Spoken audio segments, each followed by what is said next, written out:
लेकिन ये आंदोलन बिहार की राजधानी पटना में भी होना चाहिए। सरकार तो वहां है ना, कानून तो उसी सरकार को रद्द करना है ना। तो सरकार के सामने, बिल्कुल आंखों के सामने हमेशा बैठे रहो। तो एक आंदोलन यहाँ है तो वहां भी चलना चाहिए। और इस सरकार को जो सपोर्ट कर रही है या इसके साथ मिलकर जो सरकार चला रही है केंद्र सरकार, तो दिल्ली में भी आंदोलन होना चाहिए। ये सारी बातें बैठ के होना चाहिए और आंदोलन कम से कम 3 जगह तो चलना ही चाहिए। मनुवादियों का क्या काम है यहाँ पर हमारे घर में? ये हमारा बौद्ध स्थल है तो बौद्ध स्थल बौद्धों के हाथ में होना चाहिए, किसी और के हाथ में क्यों होना चाहिए? तो क्या किसी सरकार को नहीं दिखाई दे रहा? किसी राष्ट्रपति को, उपराष्ट्रपति को, किसी भी लोकसभा के अध्यक्ष को, राज्यसभा के सभापति को, इस देश के मुख्यमंत्रियों को, राज्यपालों को, बड़े बड़े अधिकारी को, किसी को नहीं दिखाई दे रहा? किसी नेता को नहीं दिखाई दे रहा कि संविधान के विरुद्ध में काम हो रहा है? कहीं दुनिया में जाते हैं इस देश के नेता तो बोलते हैं हम बुद्ध की धरती से आए हैं, और उस बुद्ध की धरती पर बौद्धों का कब्जा नहीं है। उस बुद्ध की धरती पर, उस महाबोधि विहार में मनुवादियों का कब्जा है। दर्शकों, जय भीम, नमो बुद्धाय। आप देख रहे हैं लॉर्ड बुद्धा टीवी चैनल। इस वक्त मैं हूँ बौद्ध गया में, जहाँ पे पिछले 3 महीने से लगातार आंदोलन शुरू है। यह बौद्ध महाविहार बोधि ये ब्राह्मणों के हाथों से मुक्त होना चाहिए, इसी मांग को लेकर जो धरना प्रदर्शन शुरू है, वही धरना प्रदर्शन स्थल पे मैं हूँ। और यहाँ पे खास तौर पर मेरे साथ में बात करने के लिए है दिल्ली के सुप्रसिद्ध एडवोकेट भानु प्रताप सिंह साहब। इस जो आंदोलन शुरू है यहाँ पे, इसके ऊपर आपका क्या राय है सर? देखिए, बहुत दुख की बात है कि हमें आंदोलन, हमारे अपने घर में दूसरों का कब्जा है, उस कब्जे को छुड़ाने के लिए आंदोलन करना पड़ रहा है। आपने कभी देखा है कि किसी हिंदू मंदिर में किसी बौद्ध का कब्जा हो, या कोई बौद्ध पुजारी हो, या ईसाई समुदाय का कोई व्यक्ति पुजारी हो, या मुस्लिम समाज का कोई व्यक्ति हो? नहीं। या किसी मुस्लिम समाज के धार्मिक स्थल में कोई बौद्ध या कोई ईसाई हो। पर जो बुद्ध की धरती है, जो तथागत बुद्ध जहां उन्हें ज्ञान प्राप्त हुआ, उस भूमि पर महाबोधि विहार में कब्जा जो है उनका है, मनुवादियों का। और ये कब्जा भी कानून के माध्यम से है, जो 1949 में एक्ट बनाकर कानून के माध्यम से कब्जा किया गया। ये एक दुनिया के किसी कोने में आपको ऐसा उदाहरण नहीं मिलेगा। और इस बात के लिए हमें आंदोलन करना पड़ा। किसी सरकार को, चाहे वो राज्य सरकार हो, चाहे केंद्र सरकार हो, कोई नेता हो, कोई गवर्नर, कोई मुख्यमंत्री, प्रधानमंत्री, राष्ट्रपति, किसी को ये दिखाई नहीं देता कि इतना बड़ा अन्याय आप कर रहे हो। कहीं दुनिया में जाते हैं इस देश के नेता तो बोलते हैं हम बुद्ध की धरती से आए हैं, और उस बुद्ध की धरती पर बौद्धों का कब्जा नहीं है। उस बुद्ध की धरती पर, उस महाबोधि विहार में मनुवादियों का कब्जा है। तो आंदोलन बहुत सही है, आंदोलन जरूरी है, और आंदोलन मजबूत बने, ये जिम्मेदारी सबकी है। सर, आज बुद्ध जयंती के दिन पर आपने कैसा फैसला लिया सर, ये बौद्ध गया आने का? नहीं, देखिए, मुझे आना तो पहले ही था, लेकिन है क्या कि इस तरह के आंदोलन पहले भी हुए 2। मैं उन आंदोलनों का बड़ा हिस्सा रहा हूं, जो महाबोधि विहार को मुक्त कराने के आंदोलन हुए, जो एक भिक्षु सुरेश ससाई जी के नेतृत्व में हुआ और एक साथ भिक्षु आनंद जी के नेतृत्व में हुआ। अब भिक्षु सुरेश ससाई जो है वो अल्पसंख्यक आयोग के चेयरमैन बन गए। तो स्वाभाविक है कि जो आंदोलन बहुत पहले चला था वही आंदोलन चलना था, और तभी हमें अपने लक्ष्य को प्राप्त कर लेना था। लेकिन अगर कोई चेयरमैन बन गया, कोई कुछ बन गया, तो ये बात साफ समझ में आ रही है कि कहीं न कहीं दिक्कत हमारे अपने आंदोलन के बीच में ही है, अंदर ही है। इसीलिए आज तीसरे बार हमें आंदोलन करना पड़ रहा है। तो जब आपको जो है ना पीछे का अनुभव इतना कड़वा हो, तो बहुत सोच समझ के कदम उठाना चाहिए। इसीलिए मेरे आने में थोड़ा सा इतना डिले हुआ है, लेकिन आना तो मुझे था ही। और यहाँ आने के बाद जो सारी चीज़ें देखी हैं, तो मेरा प्रयास है कि ये आंदोलन जितना मजबूत हो सके, उसमें मैं अगर अपनी भागीदारी कहूँ तो मेरी व्यक्तिगत, मेरी सामाजिक स्तर पर मेरे साथ जो टीम है, उन सब के माध्यम से इस आंदोलन को जितना भी मजबूत किया जाए, वो सहयोग मैंने आज घोषणा करी है कि आंदोलन को रहेगा। और मैंने ये भी निवेदन किया है आंदोलन के लिए कि आंदोलन में सभी को बुलाओ।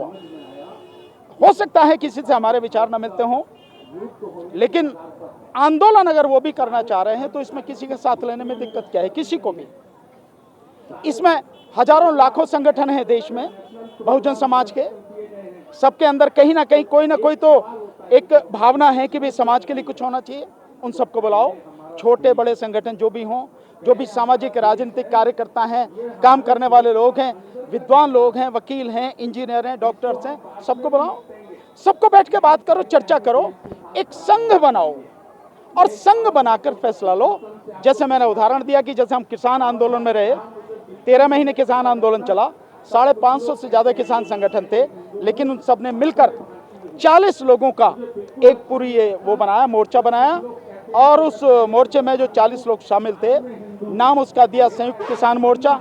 उसी के बैनर तले आंदोलन लड़ा गया शुरू से लेकर आखिर तक। नतीजा, उसमें जीत मिली। किसान जो 3 कृषि कानून थे सरकार को वापस लेने पड़े, और ये जो था उनका, जो 40 लोग थे, कोई भी बात होती थी बैठ कर डिस्कस करते थे, कानूनी सलाह लेनी तो हमसे या और भी जो एडवोकेट साथी हैं उनसे पूछते थे, हम बताते थे, लेकिन फैसला सबका चर्चा के बाद एक होता था, नतीजा सबके सामने। तो ऐसा ही एक संघ यहाँ भी बनना चाहिए जिसमें हर तरह के लोग हों, एडवोकेट भी हों, इंजीनियर भी हों, डॉक्टर्स भी हों, जिसमें समाज में काम करने वाले लोग भी हों, राजनीतिक क्षेत्र में अच्छी सोच रखने वाले लोग भी हों, और साथ साथ में जो रिटायर्ड लोग हैं, जो सरकार में जिन्होंने काम किया है, जो IAS IPS लोग भी हैं, क्योंकि उनको सरकार के अंदर की चीज़ें मालूम है कि सरकार कैसे काम करती है, इन सबको लेके बात करी जाए, एक संघ बनाया जाए और इस आंदोलन को व्यापक स्तर पर चलाया जाए। एक मैंने ये सुझाव दिया और मैं आपके माध्यम से भी कहना चाहता हूँ कि आंदोलन यहाँ तो चल ही रहा है, बोधगया में, यहाँ तो चलना ही है, लेकिन ये आंदोलन बिहार की राजधानी पटना में भी होना चाहिए। सरकार तो वहाँ है ना, कानून तो उसी सरकार को रद्द करना है ना, तो सरकार के सामने, बिल्कुल आंखों के सामने हमेशा बैठे रहो। तो एक आंदोलन यहाँ है तो वहाँ भी चलना चाहिए। और इस सरकार को जो सपोर्ट कर रही है या इसके साथ मिलकर जो सरकार चला रही है केंद्र सरकार, तो दिल्ली में भी आंदोलन होना चाहिए। ये सारी बातें बैठ के होना चाहिए और आंदोलन कम से कम 3 जगह तो चलना ही चाहिए। और इसको कैसे हम बड़ा बनाएं, क्योंकि ये राष्ट्रीय मसला नहीं है, ये क्षेत्रीय मसला नहीं है, ये केवल बोधगया का या गया का, ये बिहार का मसला नहीं है या भारत का मसला है, ये अंतर्राष्ट्रीय मसला है। क्योंकि इस कानून के तहत जो सलाहकार समिति है उसमें श्रीलंका के भिक्षु, उसमें थाईलैंड के भिक्षु, उसमें जापान के भिक्षु, तो जब अलग अलग राष्ट्रों के भिक्षु सलाहकार के रूप में शामिल हैं तो राष्ट्रीय मसला कहाँ है, अंतर्राष्ट्रीय मसला है। वैसे भी आप यहाँ जाके देखिए, महाबोधि विहार के चारों तरफ जो हैं दुनिया भर के जो बौद्ध देश हैं उन सभी के यहाँ पर जो है स्थान है यहाँ पर। इस मामले को, जो मामला राष्ट्रीय नहीं अंतर्राष्ट्रीय स्तर का है, उसमें पूरा सहयोग राष्ट्रीय और अंतर्राष्ट्रीय स्तर पर मिले, वो एक रणनीति बनानी चाहिए, एक ऐसा संघ बनाना चाहिए, ऐसे लोगों को शामिल करना चाहिए जिससे इस आंदोलन की सफलता निश्चित हो जाए। ये मैंने सुझाव दिया। सर, आपकी जो बात है ये पूरा देश लॉर्ड बुद्धा टीवी के माध्यम से देख रहा है। सर, आखिरी प्रश्न मेरा है, आप कानून के जानकार है सर, वो जो BT एक्ट है 1949 वो कायदे संविधान के विरोध में चल रहा है? नहीं, 100% संविधान के विरोध में है। संविधान के विरोध में कैसे है? संविधान धार्मिक स्वतंत्रता की हमें जो आजादी देता है, मूल अधिकार है हमारा, अनुच्छेद 25 से लेके जो हमारा जो मूल अधिकार है धार्मिक स्वतंत्रता का, हमारे घर में दूसरा आके बैठा हुआ है। ब्राह्मण का क्या काम है यहाँ पर, मनुवादियों का क्या काम है यहाँ पर हमारे घर में? ये हमारा बौद्ध स्थल है तो बौद्ध स्थल बौद्धों के हाथ में होना चाहिए, किसी और के हाथ में क्यों होना चाहिए? तो क्या किसी सरकार को नहीं दिखाई दे रहा?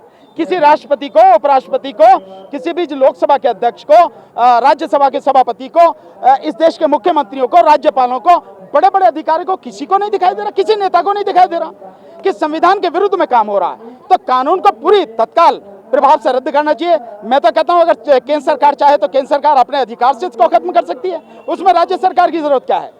संविधान के विरोध में काम है ये सब कुछ तो कर सकती है, लेकिन करेगा क्यों? क्योंकि मसला हमारा है। अगर मसला उनका होता तो जैसे आर्थिक आधार पर 10% आरक्षण दे दिया इस मोदी सरकार ने, उनका होता तो सब कानून अपने हित में कर लेते हैं। ये स्थिति है। इसके लिए समाज के जो प्रबुद्ध वर्ग है, प्रबुद्ध लोग हैं, उनको आगे आकर इस व्यवस्था में, इस आंदोलन में शामिल होना पड़ेगा, इन चीजों को उठाना पड़ेगा, लड़ना पड़ेगा, संघर्ष करना पड़ेगा। तो ये थे आपके सामने चर्चा बात करने के लिए थे राजेंद्र पाल गौतम, भानु प्रताप सिंह। आप देख रहे हैं लॉर्ड बुद्धा टीवी।